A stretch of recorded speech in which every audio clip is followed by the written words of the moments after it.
Эрхэм хүндэт үзэгчид та бүхэн амар амгалан байна уу? Хүн ертөнц нэвтрүүлэг ухамсардахгүй болонгаа та бүхэнд өргөж байна. Энэ 7 хоногт мөн сэдв аван ярих сэдвт яриа цааш нь өргөжлүүлье. Хүний дотоод ертөнцийг ярихын тулд бид нэлээд их мэдлэгтэй, мэдээлэлтэй байх шаардлагатай байгаад байна. Тийм учраас энэ хүний дотоод ертөнц гэдэг энэ сэдв рүүгээ шууд орохоос өмнө энэ оршил яриануудыг хүргэх ёстой болоод байна. За өнөөдөр ямар сэдвээр ярих вэ гэхээр хүний тайван чанар. Энэ сэдвийг онтой хүндээ мэдээлэл дамжуулъя. Анхаарлаа хандуулан үзэж сонирхно уу?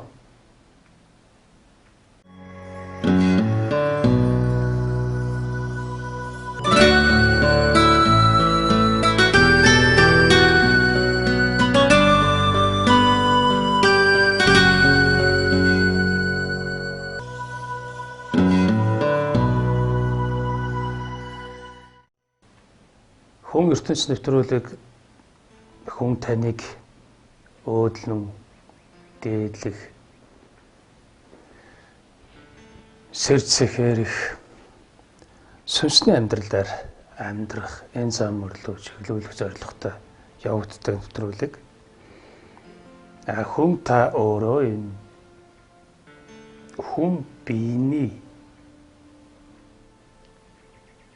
хүн биендээ дулдуйчсан тэр амьдралыг бол та өөрөө угаасаа мэднэ, хийж чадна. Тэр амьдралаар та амьдарч чадна. Энд бол танд ямар нэгэн гадны зөвлөгөө энэ төр юм шаардлагагүй төртөдөргүй нийгэм эцэг их ойр дотны хүмүүс чинь танд энэ талаар тусалчдаг. Тэд юугаар ч нэг юм тэд нэгэн зүйлээр тусалж чаддаггүй тэр нь таны сүнслэг амьдралд ямар ч нэмэр тус болж чаддаггүй. Энэ дутуу орон зайг хүн ертөнц нэвтрүүлэг нөхөх. Энэ дутуу орон зайг хүн өөрөө та нөхөж дүүргэх ёстой юм шүү гэж ингэж хүн ертөнц нэвтрүүлэг явагддаг. Юуны төрөнд таныг хүн гэдэг үднэс чинь авч үздэг. Таны хинбэ гэдгээс нь авч үздэггүй. Хүн та гайхамшигт төрөлтөө гэж таныг өндөрт өргөн дээдлж хүндэтгэн ингэж нэвтрүүлэг оршин тогтдог. Өнөөдөр тайван чанарын тухай авч сэдвээр ярих гэж байна л да. Тэгэхээр тайван чанар гэдэг бол хэрэгтэй байдаг тийм ээ. Хүн бүрт хэрэгтэй, тайван байх шаардлагатай, тайван болмоор байна. Тайван байгаад өгөөч гэдэг. Иймэрхүү шаардлагууд, иймэрхүү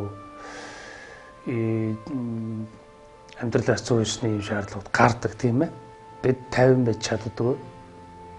За юуны төрөнд тайван байж чаддаггүй гэдгийг хэлье да. Яагаад тайван байж чаддаггүй вэ гэдэг талаараа энэ нэвтрүүлэг маань тайлбар хүргэн шүү дээ тийм ээ.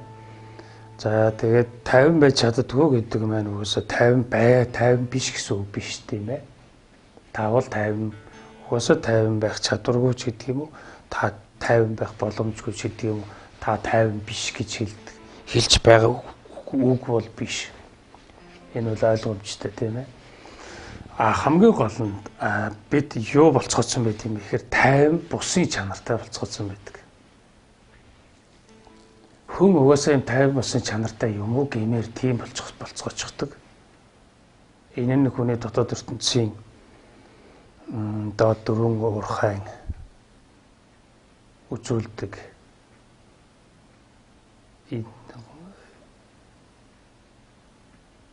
нөлөөлөл бидэнд ингэж үйлчилдэг. Бидний их язгуур гэж манай нэвтрүүлгээр байнга ярьдаг. Тэр их язгуурын үндэс угсаа бол угаасаа амгалан чанар их тийм ээ. Бидний их одоо бидний сүнсэнд оршин буй тэр ами маань их үндэс нь болохоор амгалангийн их үндэстэй. Бүр хамглан тайван ийм үндэс язгууртай шүү дээ бид. Хүн болж төрөөд бид нар чинь бүх юм мартдагаас эхлүүлээд бүх юм нь бүр нойлоос нь эхэлж, бүр эхнээс нь эхэлж суралцах хэрэгтэй болдог.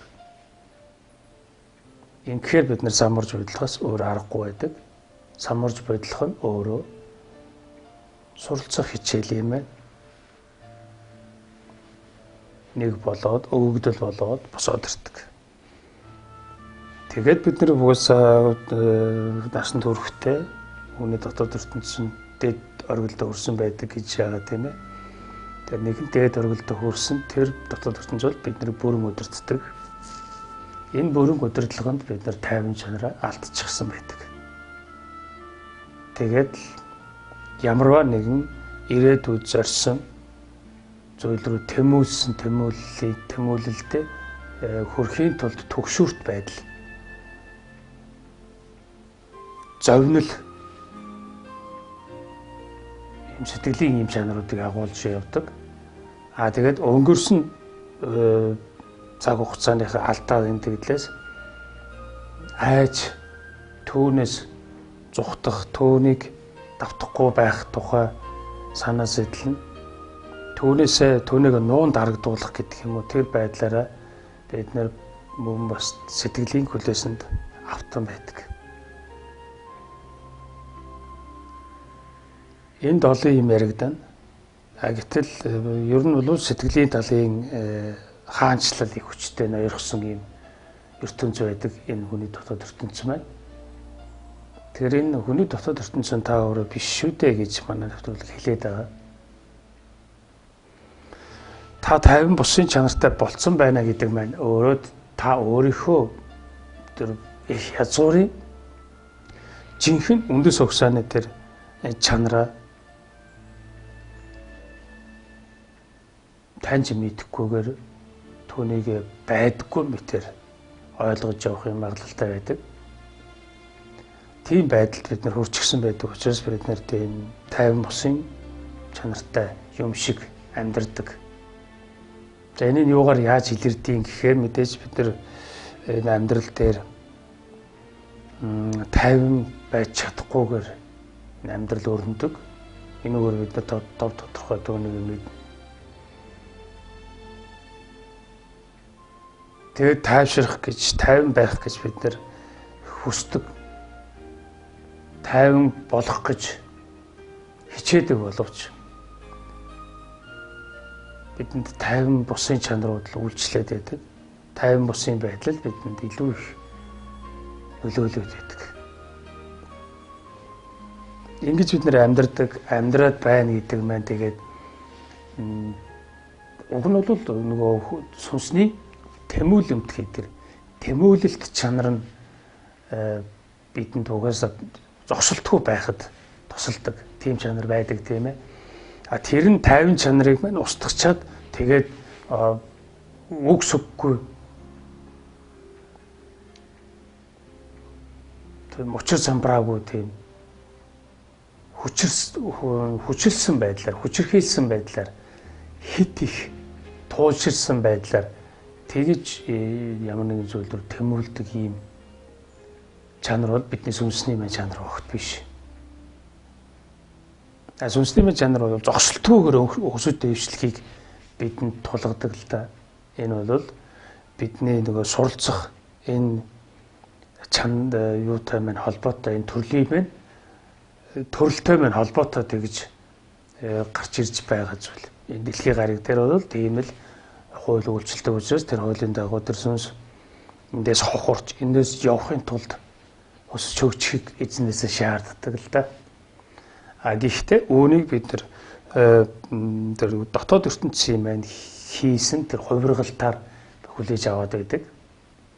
Тэр хувиргалт нь болохоор зэрэг тэр амин хувиа хичээсэн тэр байдал руу илүү бидний түлхчихсэн байдаг.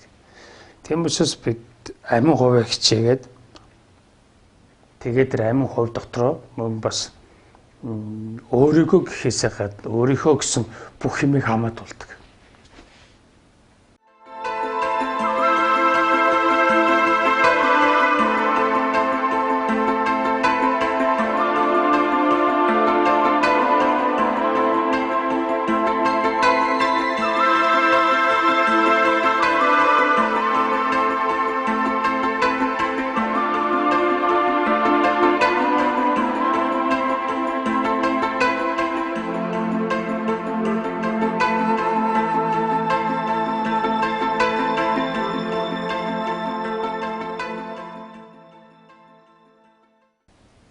өөрийгөө гих боловч өөрийнхөө гэсэн бүх юм хамгаалж тэр амин жүжил рүүгээ чихдэг ийм дадалтай болчихсон байдаг л да.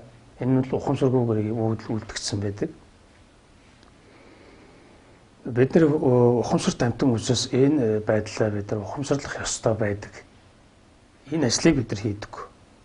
Энэ ажлыг хийх тухай мэдлэг боловсрол бидэнд олгодгүй. Тийм олгох систем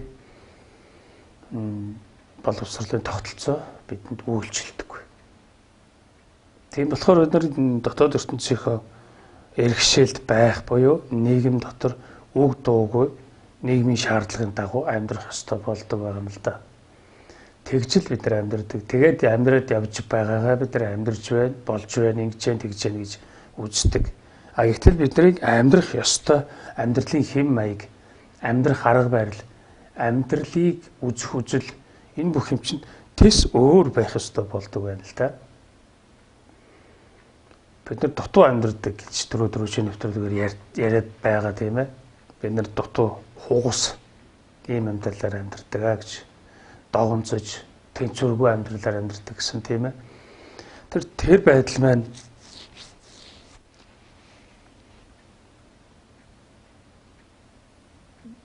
нийгэм хүний дотоод ертөнц хоёр бидийг тийм байдлаар түлхдэг л дээ.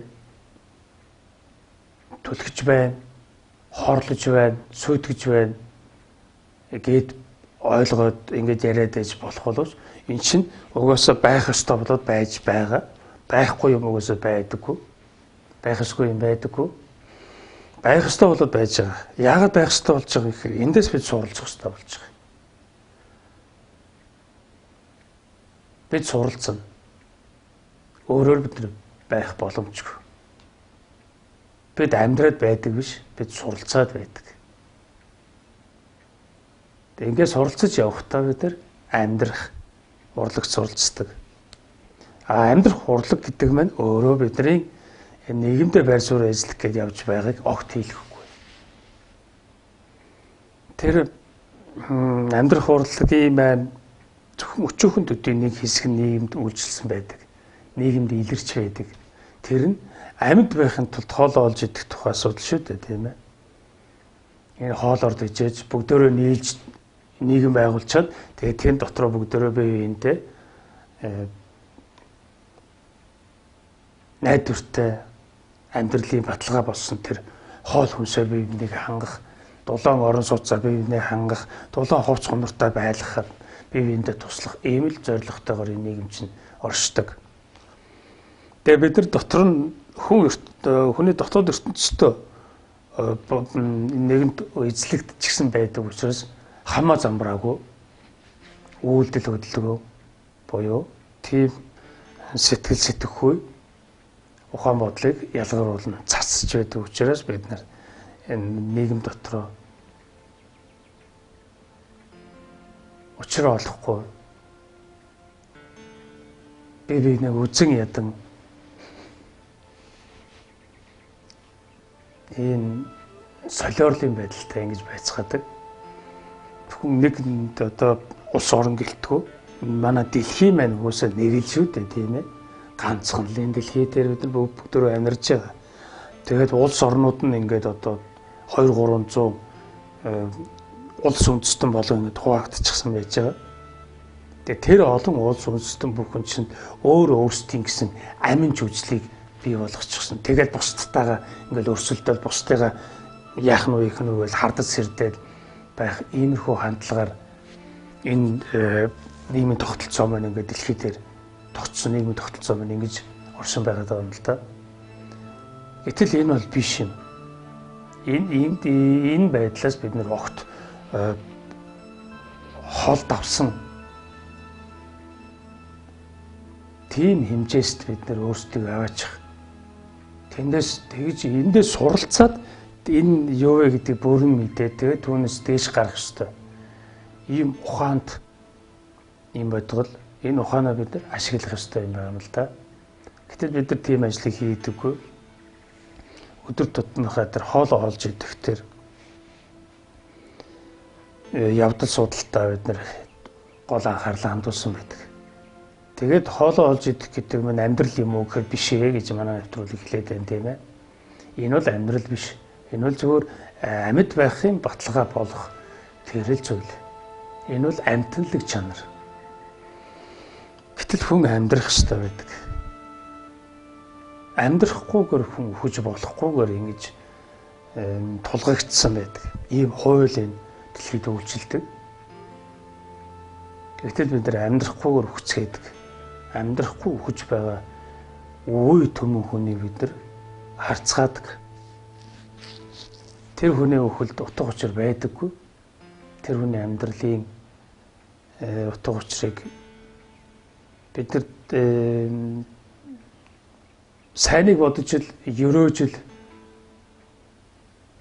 тэр хүнийг цай хүн байсан энэ төр гэж нас нөхцснийхэн дараа ярьж сайныг илүү их дууддаг болохоос биш тэр хүний ухаар цэхэрэггүй явсаар хүч байгаа хүний хувьд бол хүм босны хэргийг огт гараагүй шал хэрэггүй амьдрсан шал хэрэггүй амьтан шиг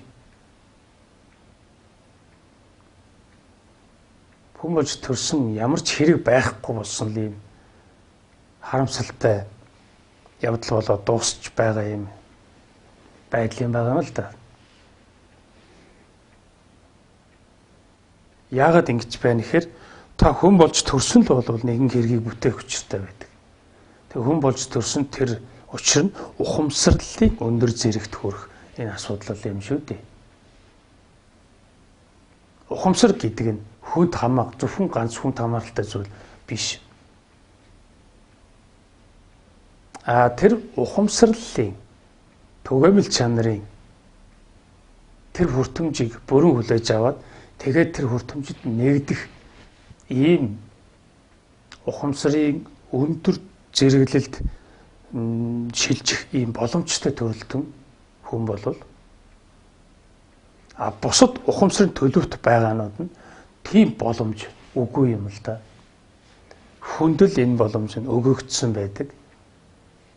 Тийм учраас бид нэр энэ хүм төрлийн эрдэнэт хүмүүний гэдэг энэ төрлийн утга чанарыг маш гүнзгий ухаарах хэрэгтэй юм байна.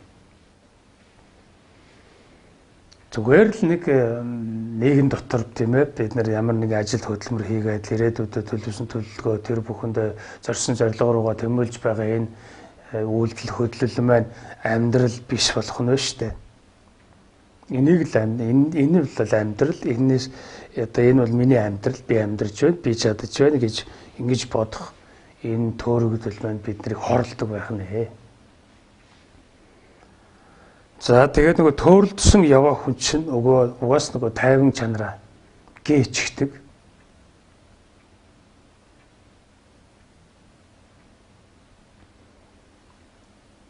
Бид одоо тайван болж чадхад тайван байж чадах ерөөсөө болчихсон.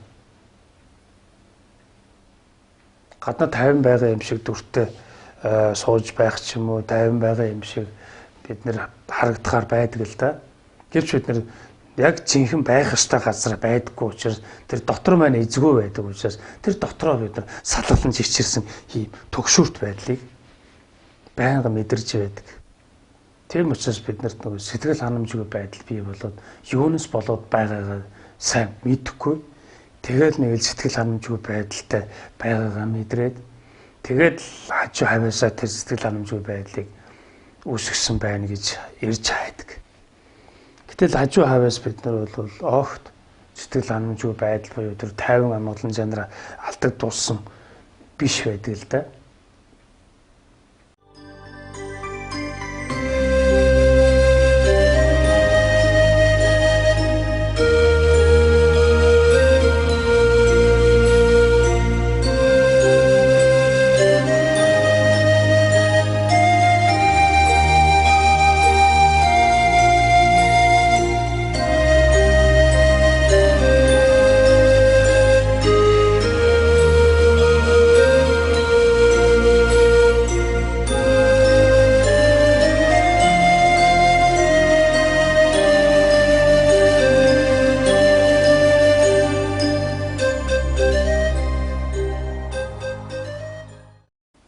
бидний тайван чанар маань бидэнд хамаатай асуудал болохоос биш гадна тал дээрээс хамаагүй.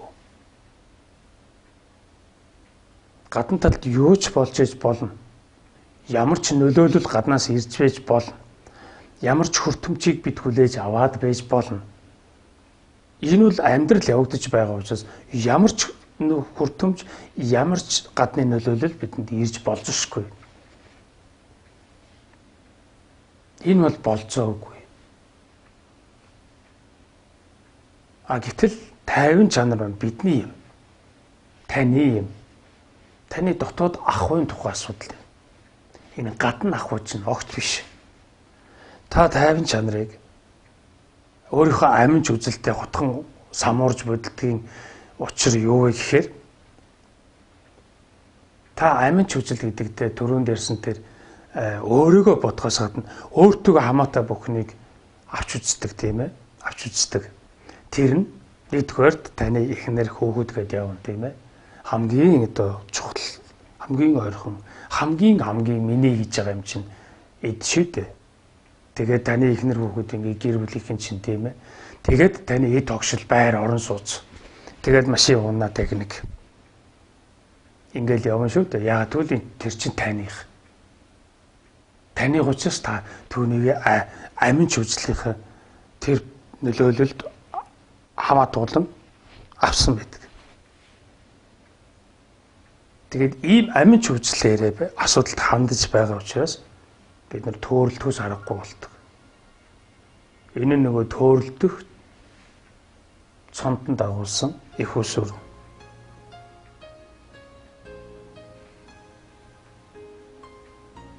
Хувийн бодоод байна шүү дээ тийм ээ. Зөвхөн хувийн бодож даваа шаардлагах тухай асуудлыг бид нар сайн мэддэг.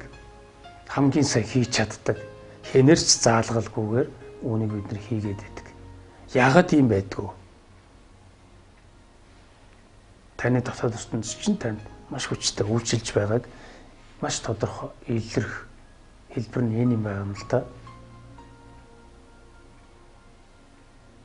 Амин хувиа хичээх, амиа бодох, хар амиа бодох гэдэг маань угаасаа хинэр залгаагүй бий болдог зүйл шүү дээ тийм ээ. Тэгээ ингээд тайван чанар гэдэг маань бидэнд байхгүй болдог. Тэгээ байхгүй юм уу байгаа шүү дээ мэдээж тийм ээ. Та бол угаас тайван чанартай. Гэтэл тайван чанараа бид нэгэнд гээсэн байдаг. Түүнийг танихаа болчихсон байдаг. Түүнийг бид илрүүлж чадхаа байчихсан байдаг. Тэгээ гадна талын байдал маань одоо тэр аминч үзлийнхээ үүднээс бүрдүүлж байгаа тэр нөхцөл байдал тэр орчинд нөхцлөө бид нэр тайван амгалантай байх амар тайван амьдрах нөхцөл гэж бид үздэг. Гэтэл таны тайван чанар чинь дотор ахуйд чамаатай болохоос гадна ахуйд чинь огт хамаагүй гэж ингэж ойлгох ёстой байна тийм ээ. Бид ингэж ойлгож чадахгүй, бид ингэж ойлгож мэдэхгүй. Ийм ойлголт байдаг бид нэр овоос хүртээг учраас энийг бид хүлээж авахд хэцүү байна.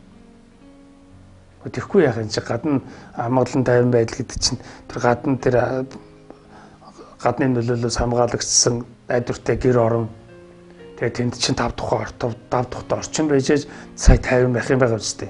Тэрнээс биш яаж тэгэхгүй бол яаж тайван байх юм бэ гэсэн ийм сэтгэхгүй бидэнд угаасаа байдаг учраас энэ манай нэвтрүүлгээр ярьж байгаа зүйлийг хүн ойлгоход хэцүү байдаг л да.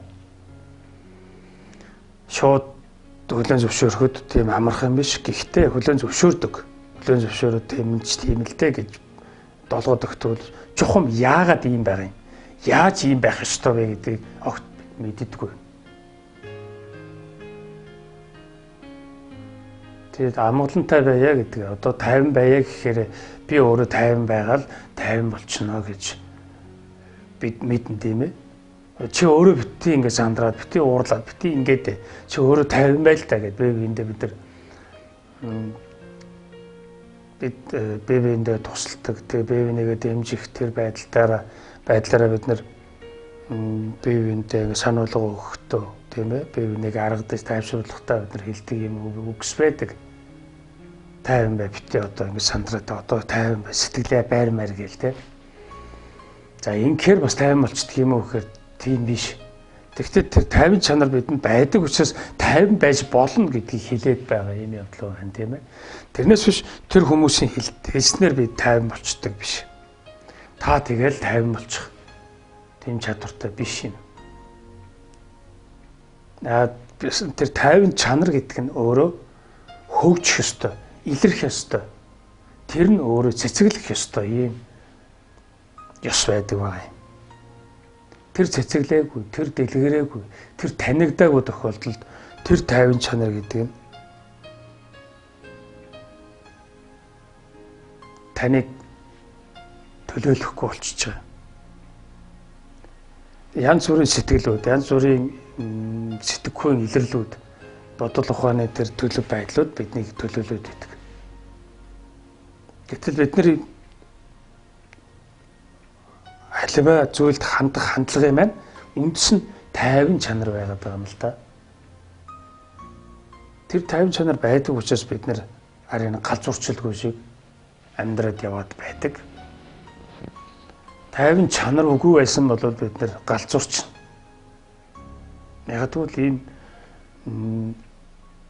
хүний дотоод ертөнц гэдэг маань өөрөө тийм байж болохын аргагүй бүр арай дэндүү тийм өмэн самуунтай эмх цэгцгүй ийм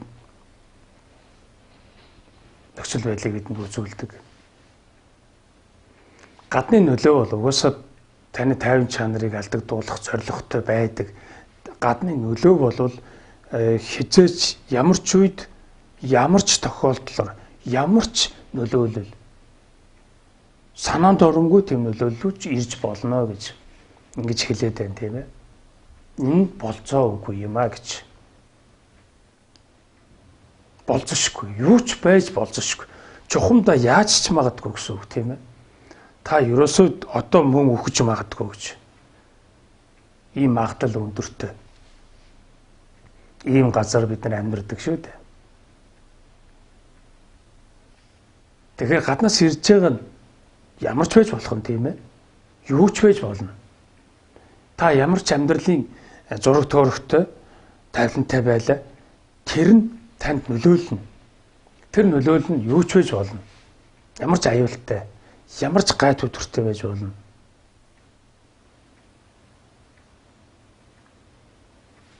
Тэнд тайван чанарыг хайгаад ерөөсөө олдохгүй хүмүүсээ. Тэнд тайван чанарыг бий болгоод өгөөч гэж гуйгаад нэмэргүй хүмүүсээ.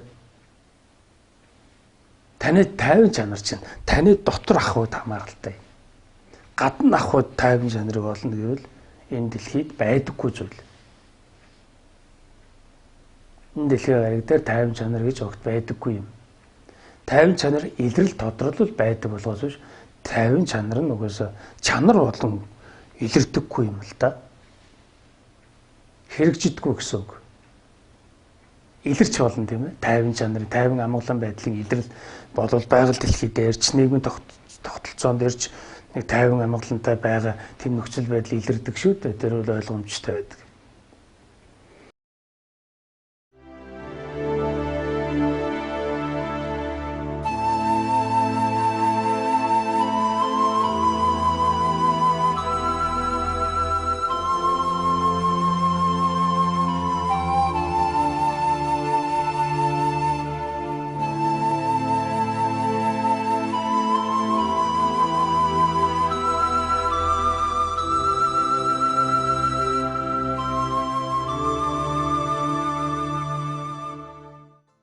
Байгаль орчны байдлаар бол бид одоо зуны цагт бол их сайхан тайван амгалан байх боломжтой болж ирдэг тийм ээ.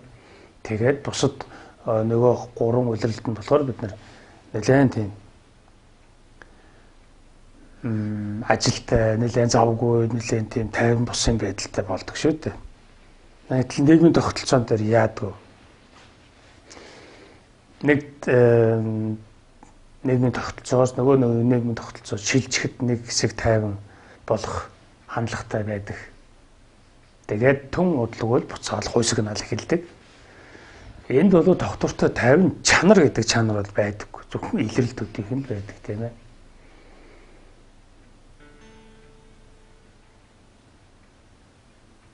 50 байх үг нь танаас амралтай гэсэн үг байна тийм ээ. Танаас амралтай гэдэг маань та энэ суралж хэвээр хичээлүүдийн чинь нэг шүү гэдгийг сануулж өгч байгаа юм явдал. Ухаарах сэхэрэх гэдэг энэ асуудал маань хүний өөрийг дураар шийддэг юм зүйл. Хэн нэгэн тэр хүнийг сэхэрүүлээд ухааруулаад хайчдаг. Тэр сүнсний хэрцээс нь шууд шалтгаалдаг учраас тухайн хүн тэр сүнс сэр сэхэрэх боломжит тэр ахуйд өөрийгөө аваачих үгүйгээс тухайн хүн өөрийгөө байлгах үгүйгээс хамаарад сэрэх тухай тэр асуудал нь таны хувийн асуудал болоод явцдаг. Ямар ч тийм буяндаг, тийм бурхандлаг, тийм орчинд та амьдраад байж болох боловч та огцсоо сэрж сэхэрэхгүй, ухаарахгүй байхыг үгүйсгэхгүй. Зөвхөн танаас шалтгаална гэж ганц тоон дээр яриад байдаг учраас тэр л дээ. Та ганц тоон дээр л асуудлыг шийд. Асуудлаа шийд өөрийнхөө. Асуудлаа тодорхойл. Тэгж байж та өөрөө түүнийхээ дутууг нөхөх тухай санаж сэднэ. Ингээд юу хэрэгтэй яах ёстой болохыг ээж сурвалжлана. Ингээд ирэхээр танд нэг хөөцөлдөлгөө бий бол. Ингээд юм чинь цаашаа явагдах ёстой байгаа юм л да. Тэгэхээр таны хувь чанарын байдал руу чинь одоо хүн ертөнцийн нэвтрүүлэг шууд хандаж байна гэсэн үг. Тэгээ миний хувийн асуудал хинт ч хамаагүй гэж та бодно. Гэтэл хүн чанарын үүднээс тийм ээ хүн чанар хүн төрөлтөн босных нь тэр уг язгуурын үүднээс нь авч үзэх юм бол та аль болох хурдан сэр цэхэрх нь таны язгуурын чинь өмнө гайхалтай ийм боломжийг танд нээж өгсөн ийм аз завшаантай явдал болж ингэж танд баяр хөөр багтлыг хэмжээлшгүй ихээр танд цутгалан өгдөг.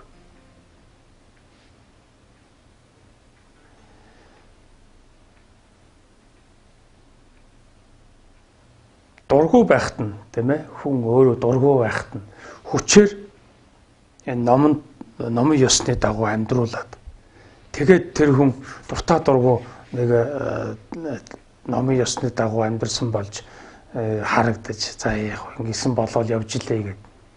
Уг нь бол өөрөө дургу байгаад өөр юм дуртай өөр юм лөө анхаарал нь яваад байхад одоо аав нь ч байдаг юм уу хинэж байдаг нэг хүнд шав оруулаад тэгээд тэр хүнд одоо хүчээр тэр номын дуу сонсоход ингэж байлаа гэж бодъё. Тэгэхэд тэр хүн өөрөө бол уг нь дургу байгаад байгаа. Дуртай биш дургу цухтаагаад явчмаар санагдаад байдаг боловч тэр номын дуу сонссоор байгаад нэг л өдөр гинтхэн гоо би чи юунд яваад хаана ирчихсэн байгаа юм бэ? Гоо тийм ийм гайхалтай ийм итгэмээргүй ийм үнэмшмээргүй ийм бодтой ийм гайхамшигтай ийм зам мөрөөр би замж байсан байх шүү дээ гэж нэгэн өдөр ухаарахад тэр хүн бол нэр баярлаад барддаг. Тэр хүн тэр эргэн тойрныхоо тэр хүмүүст хүчээр чигтүүлж байгаа тэр амьдралын зам мөрлөө орсонтой бүр гялайгаад мөргөөд барддаг хөл тэ. Энд юу явагдаж байна гэхээр тэр хүн ухаар цэхэрх боломжит байдал руу хүн өөрийгөө оруулахгүй болвол хэзээ ч орохгүй байх магадлалтай гэсэн энэ үнцийг эндээс харагдаж байгаа юм л да. Ямар нэгэн тохиолдолд тэр гадны нөлөөлөлд автаад номын ёсоор замчлан амьдарсан тохиолдолд магадгүй тэр хүн тодорхой хугацааны дараа гинтхэн сэр цэхэрх юм боломж бүрдэх юм а гэж. Ийм боломж байх юм а гэж. Гэтэл одоо бид нэр эрхчлөөт нийгэмд амьдарч байна гэдгээрээ бид нэр альва нэгэн хүнд захирагдахаасаа илүү өөрийнхөө дур зоргоор байх тухай ойлголтыг илүү их авч үзээд байдаг тийм ээ. Тэгэхээр зэрэг бид нэр өөрөө дураараа байх гэсэн тухай асуудлыг илүү их мэдрээд байгаа юм л да. Одоо бол энэ ардчилсан нийгэмд гэтэл ардчилсан нийгэмд байна, эрхчлөөтэй байна гэдэг нь өөрийн дураараа дур зоргоор авирлна гэсэн үг биш гэдгийг бид бас гадарлана. Яг төв шиг бид нэр өөрийн дураар байхын боломжоо ашиглаад бид нэр сүнслэг ах уу гэж юу вэ гэдэг тэр дотоод ах уу гэдгийг бид нэр судлах тухай санаа сэтлийг өөртөө авах хэрэгтэй юм байна. Ингэж чадвал бид нэр өөрсдөө сэр зэхээрх өөрсдөө нөгөө хүн болж төрсөн тэгээд хүн ч болоогүй хүний цэртүүдийнхнэр гэж нэг амьдрсан болж явж байснаа ойлгоод тэгээд жинхнэрээ амьдрах тухай асуудлыг өөртөө тавина. Ингээд яах вэ? Одоо яах ёстой болох вэ гэдэг энэ асуултанд тулгагдаад ирэхээр хүн өөр хаянтаа сонсносоо хариултаа олж авдаг. Тэр олж авах арга нь бяцлал хийх арга байдаг. Ингээд цаашаа явах учиртай. Ингээд юу болоод ирд юм бэ гэхээр хүний нөгөө тайван чанар нь бидэнд тусалдаг. Тэгээ бяцлал хийхгээ суух гэдэг маань тэр тайван чанар байж ич суун шүү дээ. Тэрнээс өөр боломжгүй. Тэр тайван чанар гэдэг юм. Чанар гэж яриад байна тийм ээ, тайван чанар гэж. Тэгэхээр зан хуцаан зан характер. Тэр зан характер тийм ээ, тэр аран шин төлөвтэй чинь огт хамаагүй зүйл шүү дээ. Тайван чанарын хүн, тайван амгалантай тийм тайван темпераментийн хүн гэдгээс чинь өөр гэсэн үг. Ямар ч темпераментийн хүн байж болно. Тийм ээ? Аран шин төлөвтэй хүн байж болно. Бүх хүн тайван чанартай юм л та. Хүн нэг бүр бяцлагч чанартай гэдэг шиг мөн хүн нэг бүр бяцлагч чанар байх тэр боломжит тайван чанартай байдаг. Тэр тайван чанар нь байж бид нар бяцлал хийхээр суун шүү дээ. Бяцлаглын техникийг ашиглаж тэр бяцлагыг чанартайгаа нэгдэхийн тулд тэр тайван чанартаа түшиглэн бид суун. Тэгж бид нэр тайван болцгоо. Тайван болно шүү дээ. Тайван болж байж сая бид нар бяцлал хийдэг. Тайван болж байж бид нар сая бяцлагч чанарынхаа тэр улбаг ялбаг мэдэрдэг.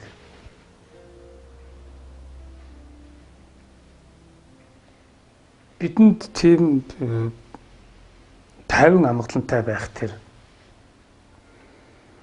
боломж хязгаарлагдмал юм шиг бид нар амьдардаг. Гэтэл тэгж амьдрах ёстой юм уу гэхээр тийм биш гэж байна тийм ээ. Тэгж амьдрахыг хүсдэгчгүй бид нар. Тайван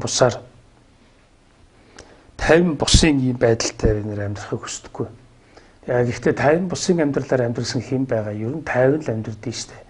Одоо жишээ нь манай Монгол орнд бол одоо ямар дайнс дажин ийм өмнө самун байхгүй бид нар тайван л амьдарч байна шүү дээ гэж хүн бодно. Та бод тэгж бодож суугаа. Гэтэл тэр гадна орчинд чинь тайван нөхцөл бүрддэг юм бишээ гэж хэлээд байна тийм ээ. Таны дотор ах уу юм аа тэр чинь гэж.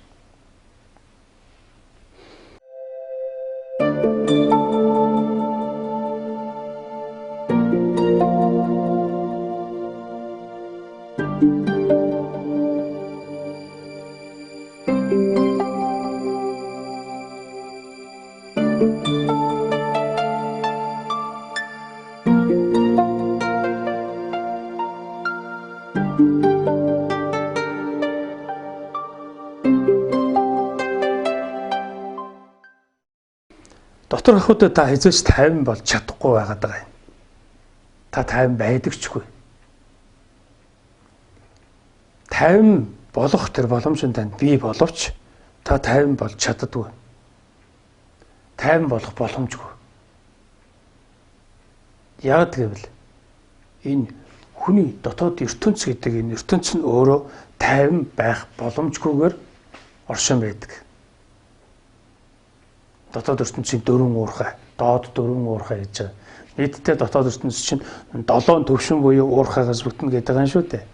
Тэгсэн тэрний дээд 3 төвшин нь бол хүний жинхэнэ сүнслэг ахуйд хамааралтай ойлголт. Доод 4 ахуйд төвшин нь болохоор хүний махан биеийг ороож ээрж сүйдэл самууруулж байх юм зорилготой оршин байдаг. Тэгэхээр энэ дотоод ертөнц гэдэг энэ ертөнцийг танаагүй, түүнийг юу болохыг мэдээгүй, танаагүй, ойлгоогүй, түүнийг ухаараагүй тохиолдолд та дотроо тайван байх ямар ч боломжгүй. Та тайван байна гэж мэдэрнэ. Та тайван байна гэж мэдэрнэ, тийм ээ. Би тайван байна. Миний амьдрал тайван сайхан явагдаж байна гэж та бодно. Гэвч таны дотоод ахуй тайван бус байдаг гэж байна, тийм ээ. Тайван бус байдаг тэр чанар нь болохоор та гадны нөлөөлөлд автахдаа тун амархан байдгаар илэрдэг. Гадны нөлөөлөл гэж тэр тайван чанарт бол огт байдаггүй. Яг тэр тайван чанар нь дэлгэрч хөгжсөн тэр тайван чанартай өөрөө нэгдэж уулсан хүн болов гадны нөлөөлөлд автна гэж угаас байхаа болчихсон байдаг. Гадны нөлөөлөл гэж тийм тайван чанартай хүнд бол байдаггүй. Бодит байдал дээр бол гадны нөлөөлөлд автна л та мэдээж, тийм ээ. Гадны нөлөөлөл мэдээж ирнэ. Гэхдээ түүнд автдаггүй. Гадна талынхаа үйлдэл хөдлөлөөр автаж байгаа юм шиг байдаг боловч дотор ахуйд огт автдаггүй. Энэ чанарын тухай яриад байгаа юм л да. Тэгэхээр бид нар дотроо хамгаалалттай, дотроо эзэн байр суурьтай байна гэсэн үг шүү дээ, тийм ээ. Тэгэж дотроо бид нар эзэн болох ёстой юм л да. Тэрээс гадна талтай бид эзэн болчоод тэгээд л одоо гэр орондоо эзэн болчоод тэгээд одоо үр хүүхдтэй эзэн болчиход л тэгээд албан байгууллага ажил хөдөлмөр эрхэлж байгаа тэр ажилдаа эзэн болчиход л тэгээд болчоод байд юм бол огт биш байна л да. Бид нар юунд ч эзэн болчих чадна.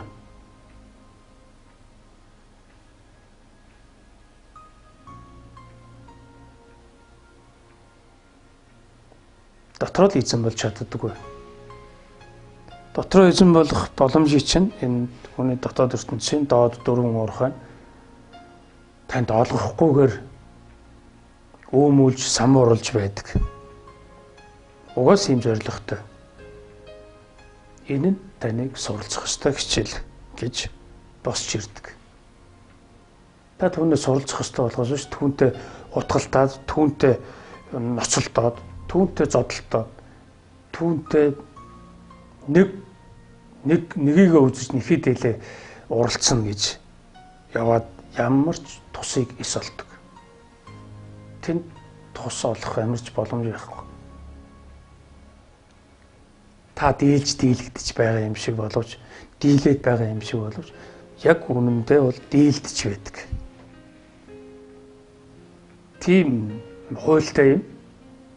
Тийм хуйлтай байдаг учраас та тэр хуулийн хаанаас хаагуурж гарах боломж байхгүй. Тэр хуулийг бид бүрэн ойлгож мэдээж төөнөөс хитийдэх ёстой юм л да. Энэ бол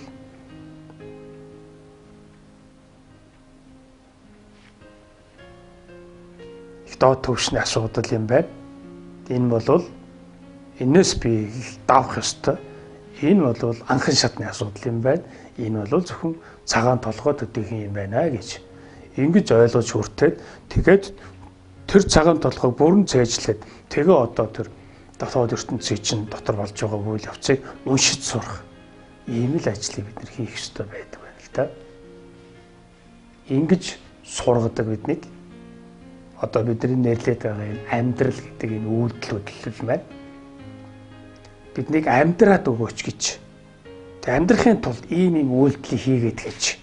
Тэгэд ийм үйлдэлийг хийхин тулд ийм юмд суралцаад гаж гэж ингэж бидэнд сургалт явуулдаг. Энэ сургалтынх нь хамгийн хүчтэй танд хамгийн ойрхон тусалдаг, зааж зааварладаг тэр ертөнцийн таны дотоод ертөнц байдаг байгаа юм л да. Тэгээ энэ дотоод ертөнцөөсөө бид нар суралцахгүйгээр тэр дотоод ертөнцтэй учраа олох гээд үзэж тараад байдаг. Тэгэхээр л бодлоо ус. Тэнд ерөөсөө учир зүй олдно гэсэн ойлголт ерөөсөө огт байдаггүй. Тэнд утга учир гардаггүй. Утга учир гэж тэнд угаасаа ерөөсөө байхгүй. Төөрийг бүрэн таньж байж сая утга учир нь гарна. Энэ ерөөсөө ямар ч утга учиргүй юм байна гэдгийг нь таних нь өөрөө утга учир болов босч ирдэг. Танд мэдлэг болж, мэдээлэл болж ингэж танд ойлгогдож ирдэг байгаа юм л та. Ингээд одоо та тэр дотоод ертөнцийн иргэшилд байхгүй. Дотоод ертөнцийн дотоод ертөнцөө юу хийж байгааг бүрэн уншиж таньж мэддэг болчихно тийм ээ. Өөрийнхөө дотоод ертөнцийг уншиж чадчих байгаа хүн түүнийг яаж залуурдахаа өөрөө шийдэн шүү дээ мэдээж. Ингэж өөрөө эрэхтэй, өөрөө шийдвэр гаргагч ийм байр суурьтай байх ёстой байгаад байгаа юм л да. Энийг амьдрал гинэ.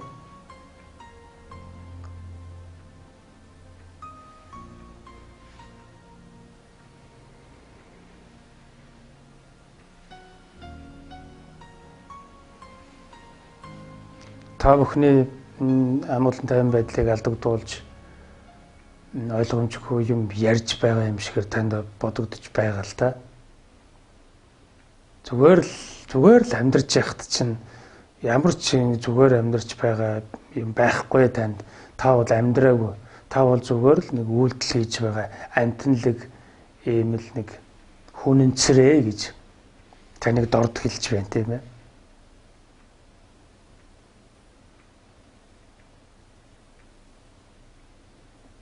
Та өөрөө хөгжих ёстой. Та өөрийнхөө хөгжлийн тодорхойлогч нь байдаг учраас таны гацаа, таны тэр самуурал бодлооны чинь тайлж өгөх, ойлгуулж өгөх, түүний чинь мэдүүлэх, энэ мэдээллийн чанартай нэвтрүүлэг зайлшгүй үннийг хэлэх, тэр шууд хэлэхээс өөр аргагүй байдаг. Тийм учраас та өөр дээр хит их тусгаж авах биш. Ерөнхий хандлагыг нь ухаарж ойлгох юм шаардлагатай юм байна.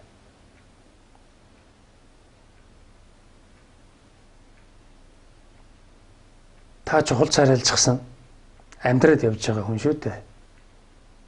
Чухам зүгээр түүндээ итгэчихсэн байгаа. Гэтэл наадгачаа энэ амьдралыг чинь таны тэр чухал царайлсан байдал, тэр их итгэл төрсөн тэр явж байгаа тэр ач холбогдолтой тэр амьдрал гэж үзээд байгаа тэр үйлдэл хөдлөлийг чинь огт амьдрал гэж хэлэхгүй. Түүний чинь шууд нулимж хайнаа л гэдэг юм шүү дээ. Энэ хэн нулимж хаях гээд хэн үүнийг дүгнжиг нэг гээд байгаа юм бэ гэхээр таны өөрийн чинь их үндэс нь их язгуур нь өсөө тэгж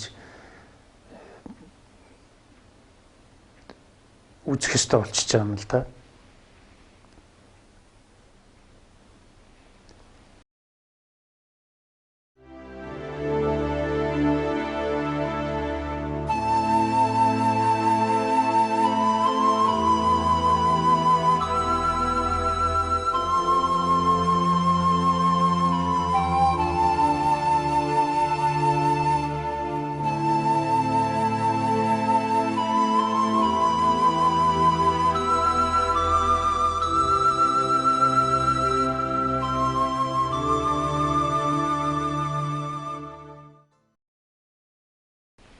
Хүн байна гэдэг нь өөрөө ухамсарлаг байна гэсэн үг юм.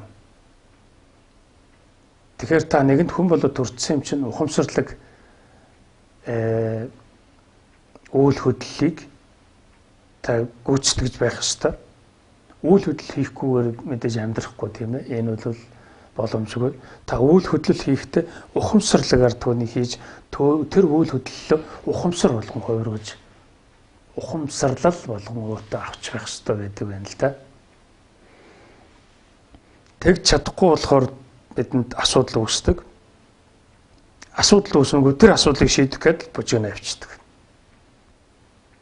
Гэтэл таны тэр тайван чанарт чинь асуудал гэж юм өрөөсөө байдаггүй.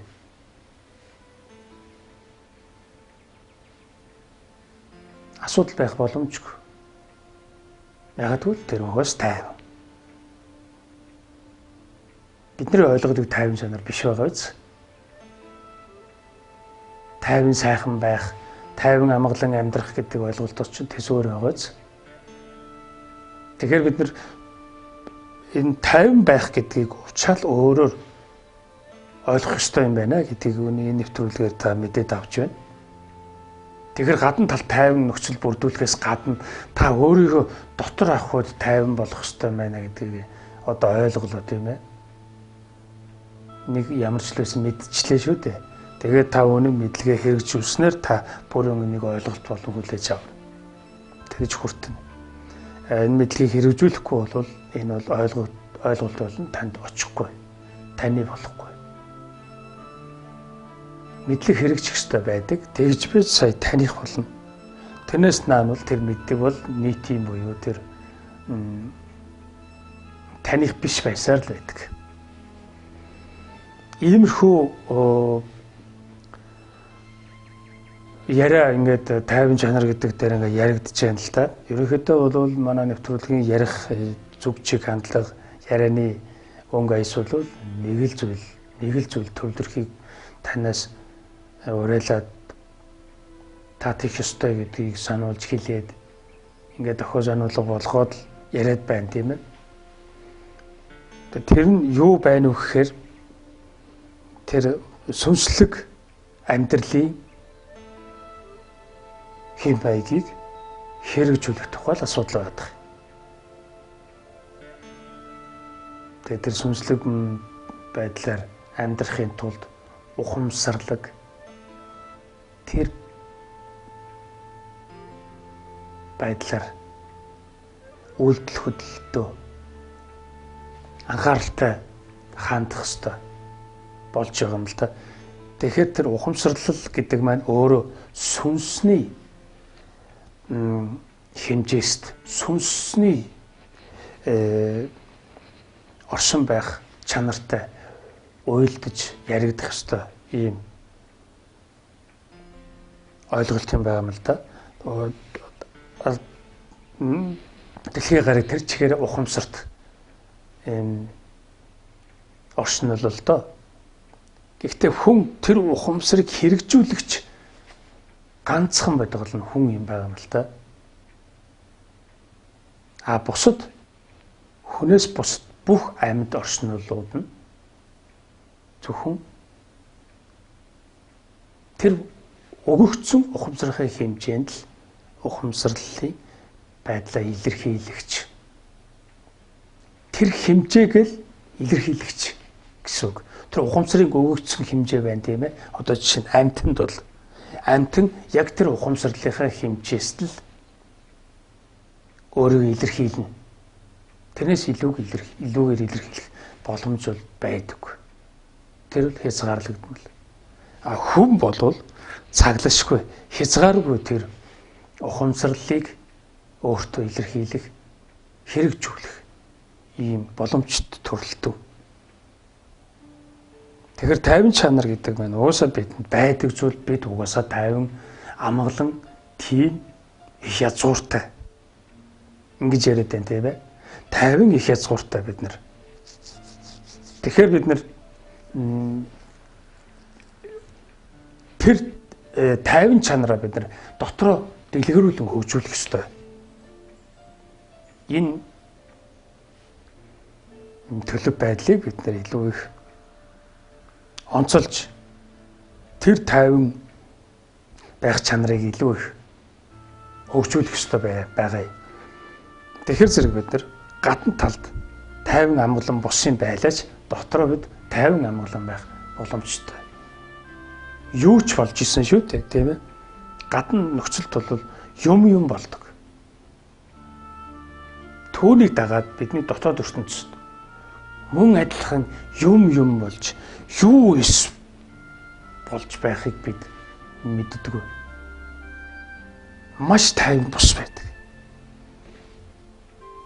Гэхдээ гаднаа харахад бол энэ бие махбодынхаа гадна талын үзмжит байдлаар бол бид нэр тайван амгалан байгаа юм шигээр явж байдаг боловч дотор нь бол бөө дайн самуу үүмэн бужигнан болж байдаг.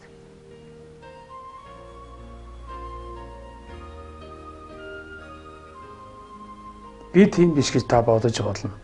Гэхдээ энэ чинь мөн л таны дотоод ертөнцийн чинь л хийж байгаа нэгэн ажлын нэг.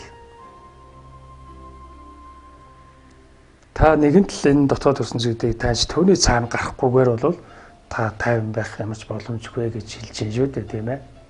Энэ бол хууль юм. Энэ хуулийг зүгээр бодол сэтгэхгүйгээр маргаа мэтгэл сайнэр үзэл бодлын зөрүүгээр нэг нөхчдөг юм биш.